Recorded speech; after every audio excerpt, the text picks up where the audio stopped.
For the last 4 weeks, I've had the opportunity of sitting in on Miss Mercat's ESOL class at Lakeland High School. One of the first assignments assigned to the students earlier on in the semester was to discuss their culture and heritage. They drew flags to represent where they were from or where their parents were from. The majority of the students I got to work with were either from Puerto Rico or Cuba. There was also a student from Laos, China, and Mexico. One of the items that Miss Mercat demanded before taking over the ESOL classes was an Elmo.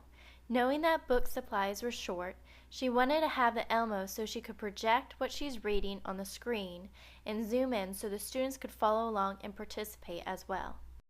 For familiarity and consistency purposes, Miss Mercat goes over the agenda before starting every class period.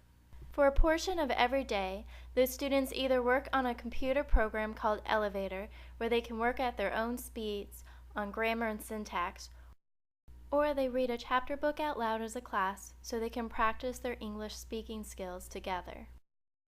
What might sound like chaos to a visitor, to Miss Mercat, is the sound of learning.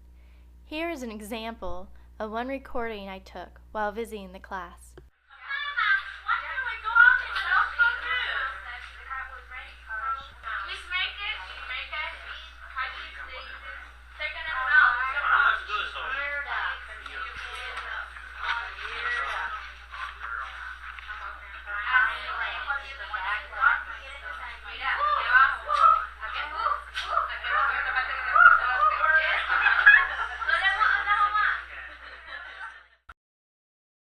Although the observations allowed me to witness how different ESOL strategies are used within the classroom, ultimately I walked away realizing that ESOL students are the same as any other group of students. They still needed to be challenged, or they weren't going to progress. But it couldn't be so challenging that they were afraid to practice or ask questions.